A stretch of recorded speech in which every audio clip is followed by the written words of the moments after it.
क्या आप mutual funds में इन्वेस्ट करते हैं? आई एम श्योर आप लोग ज़रूर से करते होंगे और अगर नहीं करते तो करना शुरू करें।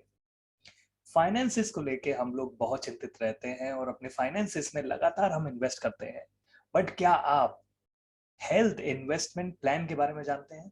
जी हाँ, इसको एचआईपी भी कहा जाता है और ये एचआईपी एक ऐसी चीज है जो अगर अब इस सदी में आपने नहीं करा तो आने वाले 5 साल 10 साल आपके लिए बहुत ज्यादा चैलेंजिंग हो सकते हैं। हेलो दोस्तों, मेरा नाम है ऋषभ और मैं हूं health and wellness consultant, anti ageing and transformation coach. और आज मैं आपके लिए इन्वेस्ट इन योर हेल्थ से रिलेटेड एक टॉपिक लेके आया हूं कि कैसे आप अपनी हेल्थ में इन्वेस्ट कर सकते हैं। अगर आप ऐसा करते हैं, जो 10 पॉइंट्स मैं आपको बताने वाला हूं, अगर वो आपने किए तो आप जीवन भर स्वस्थ रह सकते हैं, बीमारियों से दूर रह सकते हैं। तो आइए एक प्रेजेंटेशन के माध्यम से हम ये जान लेते हैं कि एग्जैक्टली हमें क्या करना होता है। Okay, so let's get started.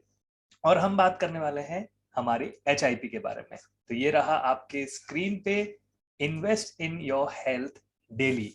और ये कैसे करना है, आइए इसके बारे में हम कुछ जान लेते हैं। कुछ 10 चुनिंदा पॉइंट्स, क्विक पॉइंट्स, जो मैं चाहता हूं कि आप सभी लोग अगर हो सके तो इसको फॉलो करें। Okay, so the first thing that you have to do is अपना ब्रेकफास्ट जरूर से करें और उठने के 2 घंटे के अंदर आपको ये करना है। क्यों करना होता है ब्रेकफास्ट? क्योंकि जैसा इंग्लिश में इसका वर्ड है ब्रेक फास्ट, यानी कि ब्रेकिंग योर फास्ट। कौन सा फास्ट, किस फास्ट के बारे में हम बात कर रहे हैं? ये वो व्रत, हिंदी में इसको व्रत बोलते हैं। ये वो व्रत है जो आप रात भर से कर रहे थे और अभी सुबह उठने के बाद आपकी बॉडी एकदम खाली हो चुकी है, ना उसमें पानी गया है ना उसमें खाना गया है रात भर।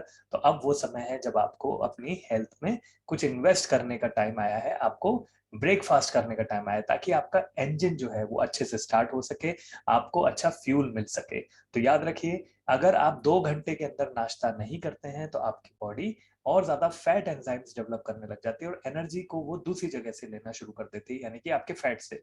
लेकिन और ज्यादा फैट एंजाइम्स की वजह से अगले खाने में आप जितना भी खाना खाते हैं उसका लगभग 80% पार्ट कैलोरीज का फैट में कन्वर्ट हो जाता है। तो ब्रेकफास्ट हमें जरूर से करना है, आप सभी को ये बात ध्यान रखनी है। इसके अलावा आप क्या कर सकते हैं? Don't always eat high GI food. अब ये हाई जीआई क्या होता है, ये एक अलग चैप्टर है, इसके ऊपर मैं एक अलग वीडियो भी बनाने वाला हूँ।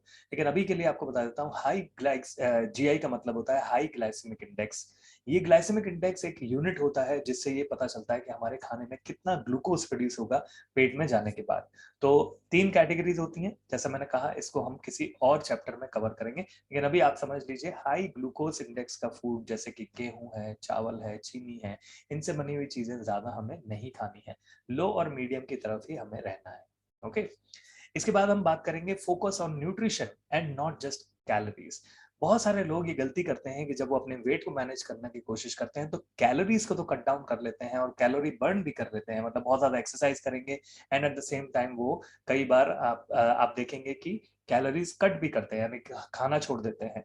लेकिन ऐसे में अगर आपका न्यूट्रिशन इनटेक सफर हो रहा है तो वो आपके किसी काम का नहीं है। आप वेट तो हो सकता है लॉस कर जाए, लेकिन आपकी स्किन लूज होने के चांसेस होते हैं and at the same time आपकी बॉडी जो है वो चरमरा जाती है, अंदर से कमजोर हो जाती है। तो आपको इसको नहीं करना है।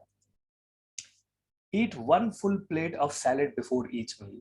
हर मील से पहले आपको 1 प्लेट सैलेड खाना कंपलसरी है। ऐसा करने से आपकी बॉडी को अच्छा फाइबर मिलता है, एट द सेम टाइम आप ओवर ईटिंग से भी बच जाते हैं।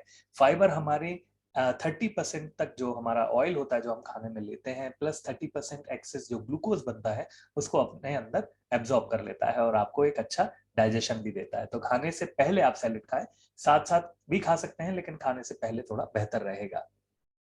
इसके अलावा drink 1 litre of water on every 20 kg of your body weight. अगर आपका वजन 80 किलो है तो आपको एम करना चाहिए लगभग 4 लीटर पानी हर दिन पीने का। पानी हमारे बॉडी में 70% है, हमारे ब्रेन में 90% है, और जब हम इसकी कमी करने लग जाते हैं तो बॉडी सही से फंक्शन नहीं करती है। तो आपको इस चीज का ध्यान रखना है। Walk for at least 5000 steps. आज के ज़माने में जब हम आधुनिकीकरण में हैं और हम वर्क फ्रॉम होम कर रहे हैं ख़ास तौर से, तो ऐसे समय में हम बहुत ज़्यादा बैठे रहते हैं एक ही जगह पे। तो आपको याद रखना है कि आपको दिन भर में कम से कम 5000 कदम ज़रूर से चलना है, और ये 5000 कदम अगर आप ब्रेक करके चलेंगे, मतलब एक बार में ना चल के थोड़े टुकड़ों में 2 या 3 टुकड़ों में करेंगे, तो आपकी एक्टिविटी लेवल और बेहतर होगी, रादर देन एक बार में किया और बाकी का पूरा दिन हम बैठे रहे, तो वो अच्छा नहीं माना जाता है। इसके अलावा और हम क्या कर सकते हैं? Breakfast like a king, lunch like an average man and dinner like a beggar. यानी कि आपको जो ब्रेकफास्ट करना है वो बहुत ही हैवी। अब ये हैवी वर्ड का इस्तेमाल हम लोगों ने कहीं ना कहीं गलत तरह से कर लिया, और हम बहुत ज्यादा हैवी फूड यानी कि पराठे, बटर, मक्खन और दूध, दही और इस तरह की जो हैवी चीजें होती हैं, कई लोग तला हुआ भी खाते हैं सुबह सुबह, वो आपको नहीं करना है। यहाँ पे हैवी का मतलब है न्यूट्रिएंट हैवी, न्यूट्रिएंट रिच, वो चीज आपको करनी है। एवरेज इंसान के जैसे आप अपना लंच करें, यानी कि ठीक ठाक लंच करें, और डिनर को जितना लाइट हो सके उतना रखें, और सूरज ढलने से पहले अगर आप डिनर करते हैं तो नथिंग लाइक इट। तो ये कुछ की चीजें हैं जो आपको समझनी है। इसके अलावा आप क्या कर सकते हैं? Cut back, cut down but don't cut back. यानी कि किसी भी चीज को जिसकी आपको लत हो और आपको ये पता हो कि वो चीज अच्छी नहीं है, जैसे चाय की लत हो गई, या किसी भी मीठा खाने की लत हो गई, अल्कोहल की हो गई, तो इनको आप एकदम से बंद ना करें, आप इसको धीरे धीरे करके कट डाउन करें। अगर एकदम से करेंगे तो आपको फॉल बैक सिम्टम्स आ जाएंगे, यानी कि कई लोगों को हेडेक हो जाता है, कईयों को कॉन्स्टिपेशन हो जाता है। तो ऐसे आपको नहीं करना है, धीरे धीरे स्लोली एंड ग्रेजुअली आप इसको करें। इसके अलावा get up for 15 minutes in every 2 hour. हर 2 घंटे के अंदर अपनी सीट से उठिए। अगर आपका वर्क फ्रॉम होम का काम है, उठिए और कुछ ना कुछ एक्टिविटी करिए, और इसके लिए रिमाइंडर आप सेट कर सकते हैं। आपका एक्टिविटी लेवल हमेशा बने रहना चाहिए, आप एक जगह बैठे नहीं रहने चाहिए, नहीं तो आपका मेटाबॉलिज्म स्लो हो जाएगा। इसके अलावा आप क्या कर सकते हैं? Don't eat by the watch. यानी कि घड़ी देख के नहीं खाना है। आपको तभी खाना है जब आप हंग्री हो, आपको भूख लग रही हो, आपको सिर्फ तब खाना होता है। क्योंकि अगर हम घड़ी देख के खाते हैं और पता चल रहा है हमारे पेट में अभी भी खाना डाइजेस्ट पूरी तरह से नहीं हुआ है, तो हमारे शरीर को ओवरलोड हो जाता है, और ओवरलोडेड मशीन कैसे काम करती है ये आपको बताने की जरूरत नहीं है। तो ये कुछ की चीजें हैं, अगर आप इनको फॉलो करते हैं तो आई एम श्योर आपको बहुत अच्छे रिजल्ट्स जो है यहाँ पे मिलने वाले हैं। और इसके लिए और ज्यादा जानकारी अगर आपको चाहिए हो तो आप संपर्क कर सकते हैं। हम लोग आपको, we will be more than happy to help you out there. So I hope आज के ये 10 पॉइंट्स आपके जीवन में एक पॉजिटिव बदलाव लेके आएंगे। और अगर आपको ये बातें पसंद आई हो तो इस वीडियो को अपने फ्रेंड्स एंड फैमिली मेंबर्स के साथ जरूर से शेयर करें, और उनको भी मौका दें अच्छी सेहत पाने का। Thank you so much. मिलते हैं जल्दी एक नई वीडियो के साथ।